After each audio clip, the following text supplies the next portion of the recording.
দাঁড়া এখানে। তোমার নাম কি? ওর নাম তপন, আমার নাম নীলু। তোমারে বলতে বলেছি আমি। তোমার বয়স কত?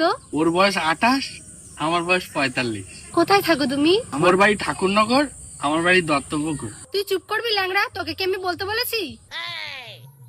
তুমি কি কোনো নেশা করো? ও কোনো নেশা করে না, আমি করি, মদ খাই। তা তুমি আগে কারোর সাথে প্রেম করেছিলে? না না, ও কারোর সাথে প্রেম করিনি, আমি অনেক প্রেম করেছি। এই ল্যাংড়া তুই চুপ কর, তোর একটা পা ভাঙা আর একটা পা কিন্তু ভেঙে দেবো। আচ্ছা তোমার স্যালারিটা কত? আমার ও 30,000, আমার 1.5 লাখ। তুমি ল্যাংড়াটাতে কি হয়েছে? তোমার মনটা অনেক ভালো, স্যালারিটাও খুব ভালো।